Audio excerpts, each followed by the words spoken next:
Hello and welcome back to my channel. My name is Eleanor and I don't make TBR videos, but I am going to make a list video of books that I want to prioritise reading over the next wee while, and I'm hoping to pick from this stack for my next few reads.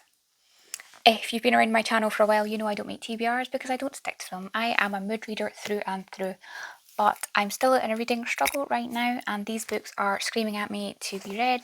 I just want to prioritise picking up a book as soon as it calls to me, just to keep myself reading, because I've just been on the struggle bus majorly.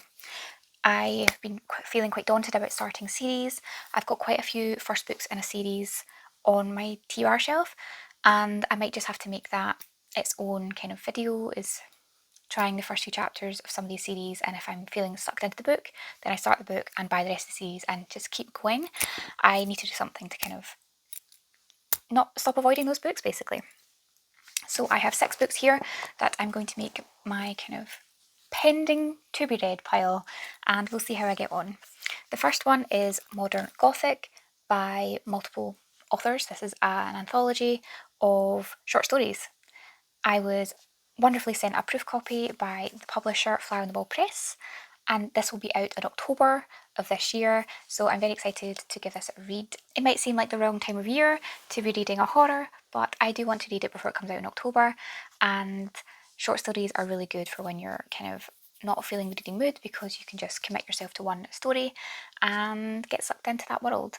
I love the cover of this. I'm not sure if this is what the cover will look like on the final release, but yeah, very creepy, and the black and red with skulls is epic and I love it. The next book I would like to prioritise is Sea of Rust by C. Robert Cargill. I've had this book for a little while. It is an Arthur C. Clarke Award winner from 2018, and this is a science fiction dystopian about a robot, and that is all I needed to know before going in.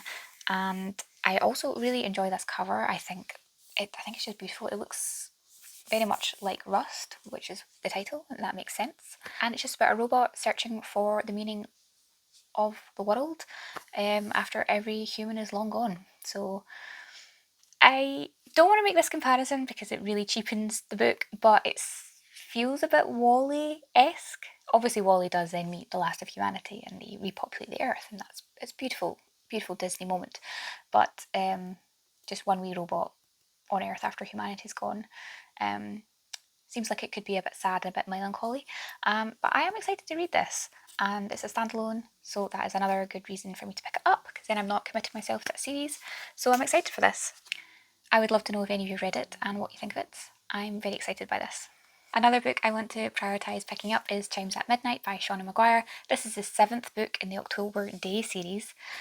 I am thoroughly enjoying this series. It's urban fantasy about the Fae and the Seelie in a kind of hidden, kind of parallel world set in San Francisco, and October Day, the main character, is a private detective and she works within the kind of magical hidden world of Fae, hidden in plain sight by the humans. This is a really long series. There's 18 books out just now, and is it the best thing ever written? No. Am I having an absolute blast reading it? Yes.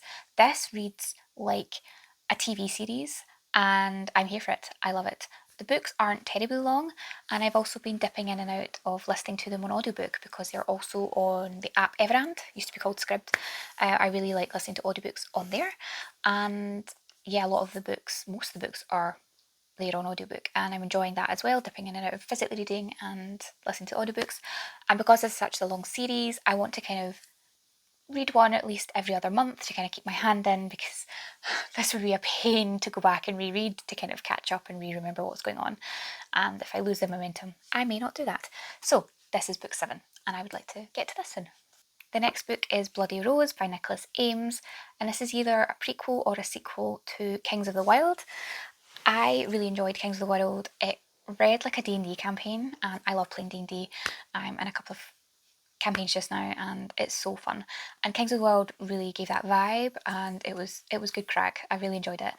I think this is following one of the main characters' daughter, and I can't remember if it's running in parallel to Kings of the Wild or before Kings of the Wild starts or after Kings of the Wild. I don't know. I just bought the next book to give it a read, and I'm hoping it gives that same vibes. It's following a mercenary group. I think the main character is a bard, and they go off on adventures, and that seems like a good time. I'm unsure if there's going to be more books in this series or if it's just going to be these two, because Kings of the Wild was published in 2017, Bloody Rose 2018, and there is a book set to be published this year listed on StoryGraph, but who knows if that's accurate. So 6 years between books 2 and 3 seems a bit unlikely, so I would like to finish this because that maybe ties up the duology and yeah, gets another series completed. Another book I want to read soon is A Man and His Cat by Umi Sakurai. This was bought for me by Abby of Pelennor. She loves this series. It's a manga with a man who's got a cat.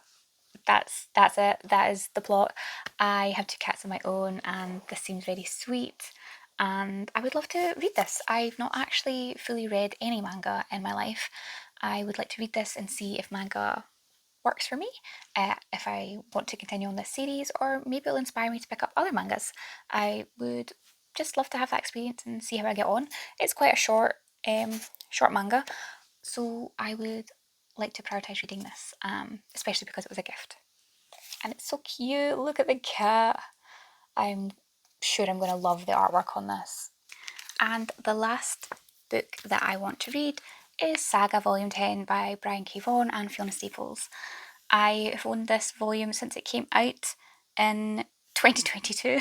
I haven't read it yet because prior to that there was a hiatus of 4 years between volume 9 and 10, and I would need to reread a lot of the series to kind of catch back up, but I think I'm just going to look online and just refamiliarise myself, flick through the other 9 volumes and remind myself what happened before reading volume 10, because volume 11 came out in 2023 and I haven't got that one yet. I want to get back into it. They've now started the second half of the saga arc. I think there'll probably be 18 volumes in total, maybe. There must be 9 either side of their hiatus, I think is what it sounds like. I've seen online that it's going to be. So I would like to dive back into this, get volume 11 and keep going, because this is such an amazing sci-fi. It's like a sci-fi opera. It's ludicrous and so brilliant. It's just about found family and just, it's very bloody and violent and gory and very adult. Check the trigger warnings. But the art in here is fantastic and I love this series, but it's been about 6 years since I read it, so I want to dive back into this world and fall in love again with it. So I hope you enjoyed that. That's just 6 books that I'm interested in reading over the next few weeks / month or 2. I want to prioritise them and get them read off my TBR. If any of these sound fantastic to you, check them out and let me know how you enjoy them as well. Thank you for watching this video. Be sure to subscribe if you aren't already and you enjoy my content, and I'll see you in the next video. Bye for now.